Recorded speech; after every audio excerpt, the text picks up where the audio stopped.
నమస్తే, నేను మీ సతీష్.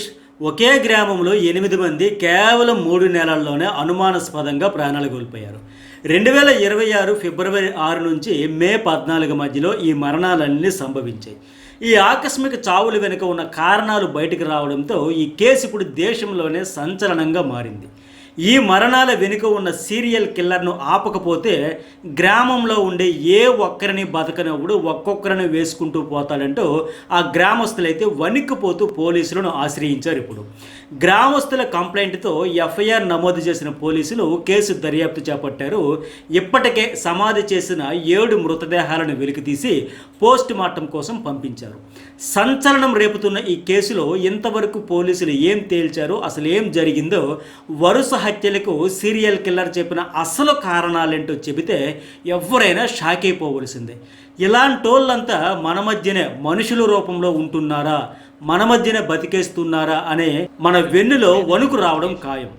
అసలు ఏం జరిగిందో తెలుసుకునే ముందు ఈ వీడియో కోసం ఒక లైక్ చేయండి. మీ చుట్టూ జరిగే ఇలాంటి వైరల్, ట్రెండింగ్, సెన్సేషన్, కాంటెంపరీ ఇష్యూస్పై రెగ్యులర్గా న్యూస్ బౌల్ ఛానల్లో వీడియోస్ అయితే అనలైజ్ చేస్తా.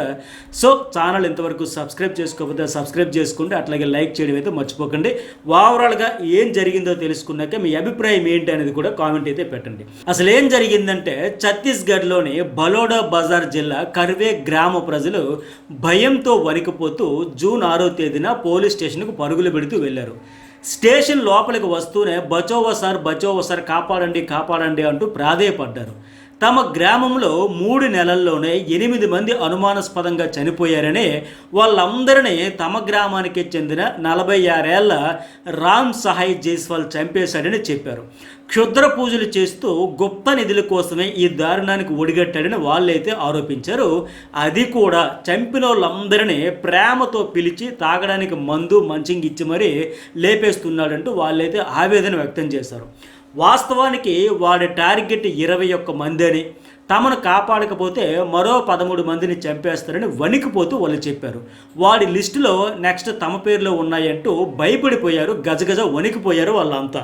గ్రామస్తులు చెప్పిందంతా విని పోలీసులు ఫస్ట్ అయితే ఆశ్చర్యపోయారు. వెంటనే ఎఫ్ఐఆర్ నమోదు చేసి కేసు దర్యాప్తు చేపట్టారు. ఈ నిందితుడు రామ్ సహాయ్ జైస్వాల్ను అదుపులోకి తీసుకున్నారు. అసలు ఏందిరా ఇదంతా, నువ్వు చూస్తే కిరాణా దుకాణం నడుపుకుంటూ అమాయకంగా ఉన్నావు, నువ్వు సీరియల్ కిల్లర్ ఏంటి?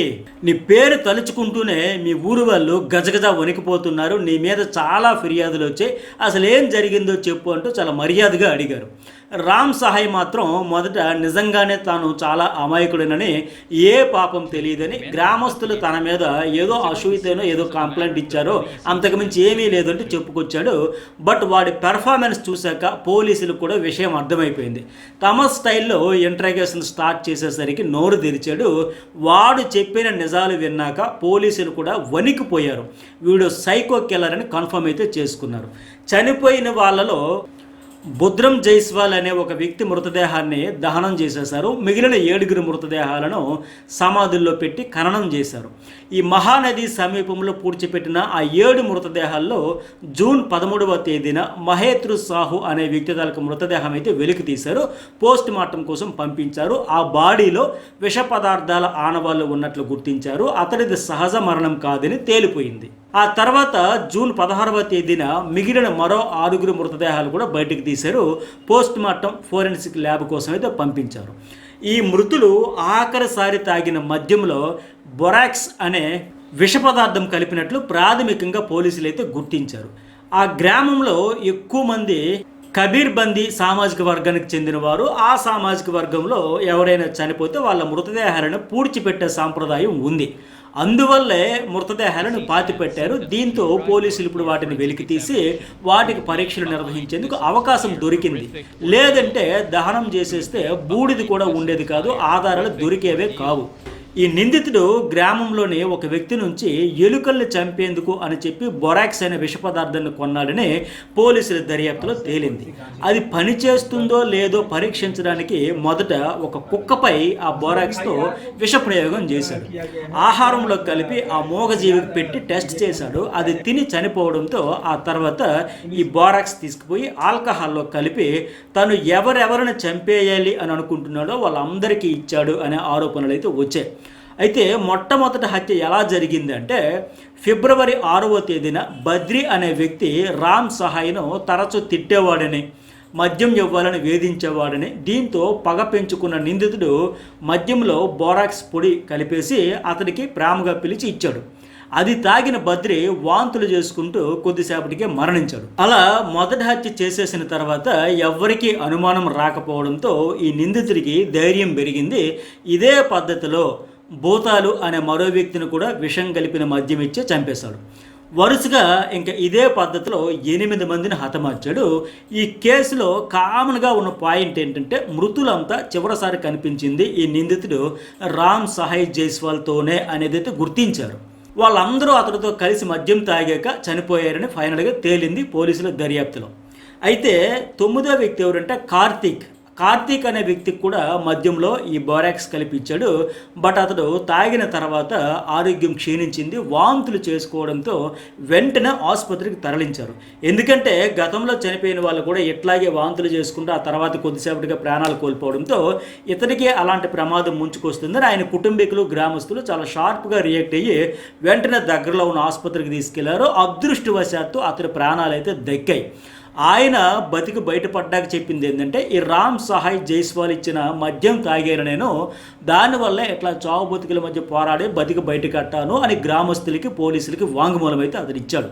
ఈ కేసులో అతని వాంగ్మూలం చాలా కీలకమైంది. ఈ కార్తీక్ వాంగ్మూలంతో పాటు తను మద్యం తాగడానికి ఆఖరిసారి నిందితుడు చేసిన ఫోన్స్, ఆ కాల్ డేటా, అట్లాగే సాంకేతిక ఆధారాలు, ఫోరెన్సిక్ రిపోర్టుల ఆధారంగా పోలీసులు 2 వారాల పాటు క్షుణ్ణంగా దర్యాప్తు చేపట్టారు. పక్కా ఆధారాలు లభించడంతో రామ్ సహాయ్ జైస్వాల్ను అరెస్ట్ అయితే చేశారు. ఈ పోలీసుల విచారణలో నిందితుడు 8 మందిని హత్య చేసినట్లు, ఒకరిని కార్తీక్ని చంపడానికి ప్రయత్నించినట్లు అంగీకరించాడు. ఫిబ్రవరి 6న బద్రీ ప్రసాద్ పటేల్, అలాగే ఫిబ్రవరి 20న బూటాలు సాహు అనే వ్యక్తులైతే ప్రాణాలు కోల్పోయారు. చతురామ్ సాహు మార్చి 12న మరణించాడు. మార్చి 20న బుద్రం జైస్వాల్ సాహు అనే వ్యక్తి ప్రాణాలు కోల్పోయాడు. చతురామ్ మేనలుడు వినోద్ కుమార్ సాహు కూడా మార్చి 31న తుది శ్వాస అయితే విడిచాడు. ఏప్రిల్ 28న గజానంద్ మాంజీ అనే వ్యక్తి, అట్లాగే ఆ మరుసటి రోజే ఏప్రిల్ 29న చైతురామ్ సాహు ప్రాణాలు అయితే కోల్పోయారు. మే 14న మహేత్రురామ్ సాహు చనిపోయాడు. ఇలా గ్యాప్ లేకుండా ఒకరి తర్వాత ఒకరు వరుసగా చనిపోతుంటే నిందితుడు తన మీద డౌట్ రాకుండా వాళ్ళ అంత్యక్రియల్లో ఫస్ట్ నుంచి లాస్ట్ వరకు పాల్గొనేవాడు. ఒక పెద్ద మనిషిలా జరగాల్సిన కార్యక్రమాలన్నీ దగ్గరుండి జరిపించేవాడు, చొరవ తీసుకునేవాడు అందుకోసం. అలాగే మృతుల కుటుంబాల పట్ల వాదార్చి ధైర్యం చెప్పేవాడు. ఈ చనిపోయిన వ్యక్తుల తలకు పాడి మోసేవాడు. అంతిమ సంస్కారాల్లో అన్నీ తానే వ్యవహరించేవాడు. ఎక్కడ లేని బాధ ప్రదర్శించేవాడు. ఆ మృతుల కుటుంబాల పట్ల సానుభూతి కూడా ప్రకటించేవాడు. ఇలా దహన సంస్కారాల్లో అన్నింట్లో తానే అతడు చేస్తూ ఉండేసరికి అతడి మీద ఫస్ట్ కొంతమందికి డౌట్ వచ్చినా ఈ నటన చూసి తామే పొరపాటు పడ్డామేమో అనేది అనుకున్నారు. అనవసరంగా అతన్ని అనుమానిస్తున్నామేమో అని కూడా వాళ్ళే బాధపడ్డారు. అట్ ద సేమ్ టైం తమ గ్రామం పట్ల దైవాగ్రహం లేదా గ్రామానికి ఏదో చెడు చేసేందుకు ఎవరైనా ఇతరులు చేతబడులు ఇలాంటివి ఏమైనా చేస్తున్నారేమో అని భయపడ్డారు. అందుకోసం మొక్కని దేవుడు లేడు, వాళ్ళ ప్రయత్నాలు అయితే వాళ్ళు చేసుకున్నారు. వాళ్ళ నమ్మకం కొద్దీ పూజలు, ప్రార్థనలు కూడా చేసుకునేవారు. మా ఊరిని ఎట్లాగైనా కాపాడండి అంటూ వేడుకునేవారు. అయితే వీడి లిస్టులో 9వ నెంబర్ పర్సన్ కార్తీక్ అని చెప్పా కదా, అతడు తప్పించుకొని అసలు విషయం బయట పెట్టడంతో గ్రామస్తులకు విషయం మొత్తం అర్థమైపోయింది. సరిగ్గా అదే టైంలో గ్రామానికి చెందిన ఒక వ్యక్తి మరో షాకింగ్ ఫ్యాక్ట్ అయితే బయట పెట్టాడు. అదేంటంటే ఈ రామ్ సహాయ్ 21 మందిని బలిస్తే ఊరిలోని గుప్త నిధులు బయటపడతాయంటూ గతంలో చెప్పాడని, అతనికి ఆ మూఢనమ్మకాలు చాలా ఎక్కువగా ఉన్నాయని, అందుకే వరుసగా అందరినీ చంపుకుంటూ పోతున్నాడంటూ అతడైతే బయట పెట్టాడు. ఈ దెబ్బతో వెన్నులో వణుకు పుట్టి గ్రామస్తులంతా పోలీస్ స్టేషన్కి పరుగులు పెట్టి ఫిర్యాదు చేశారు. ఎందుకు ఇంతమందిని వీడు చంపేశాడు అనేది పోలీసులకు చెబుతూ ఉంటే విన్న పోలీసులు కూడా ఆశ్చర్యపోయారు. తన భార్యపై చతురామ్ కన్నేశాడనే అనుమానంతోనే అతను టార్గెట్ చేశాడు. అలాగే భూ వివాదం, కులవైరం వల్ల బుద్రం జైస్వాల్ అనే వ్యక్తిని లక్ష్యంగా చేసుకుని అతను చంపేశాడు. అట్లాగే తనను తిట్టినందుకు ప్రతీకారంగా వినోద్ కుమార్ సాహుపై పగ తీర్చుకున్నాడు. గజానంద్ అనే గ్రామస్తుడు తనపై క్షుద్ర విద్య ప్రయోగించాడని, అతడు ప్రయోగించడం వల్ల తన జీవితంలో సమస్యలు వస్తున్నాయంటూ, వ్యాపారం దెబ్బతినింది అంటూ అనుమానంతో అతను అన్యాయంగా ఈ భూమి నుంచి పైకైతే పంపించేస్తానని చెప్పాడు. అట్లాగే తనకు అప్పుగా 50,000 ఇచ్చి ఆ వడ్డీ అసలు అడిగినందుకు వాటిని ఎగ్గొట్టాలి అనే ఉద్దేశంతో చైతూరామ్ అనే వ్యక్తిని చంపేశాడు. 2023 ఎన్నికల సమయంలో ఒక గొడవ జరిగితే ఆ పగతో మహేంద్రరామ్ను చంపేశాడు. ఇలా అన్ని చిన్న చిన్న కారణాలతో, వ్యక్తిగత కక్షలతో, ద్వేషంతోనే, అభద్రతా భావంతోనే అప్పులు ఎగ్గొట్టడానికి వాడేదో అన్నాడు, వీడేదో అన్నాడని చిన్న చిన్న కారణాల్లో మనస్పర్ధలుగా పెంచుకుని ఎలాంటి క్షుద్ర పూజలు, నరబలులు ఏమీ లేవని పోలీసులు అయితే తేల్చారు. వీటన్నింటికి కారణాలు అయితే ఇవే, ఈ సిల్లీ రీజన్స్ అని వాళ్ళైతే చెప్పారు. ఓవరాల్గా ఈ కేసు గురించి తెలిసిన తర్వాత ఇప్పుడు దేశమంతా షాక్ అవుతుంది, ముక్కును వేలేసుకునే పరిస్థితి.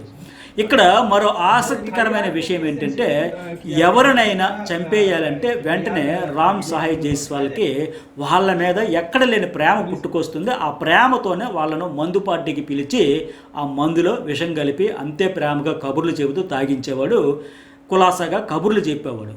వాళ్ళు వీడు పోసిన మందు తాగుతూ, పెట్టిన మంచిని తింటూ, చెప్పే కబుర్లు వింటూ, అరే వీడు ఎంత ప్రేమతో, అభిమానంతో, ఆప్యాయత కలబోసు మరి మనకు పార్టీ ఇస్తున్నాడు, ఇలాంటి వాడిన మనం అనుమానించింది, అవమానించింది, గొడవ పడింది అని పశ్చాత్తాప పడేలోగానే వాళ్ళైతే ప్రాణాలు కోల్పోయేవారు.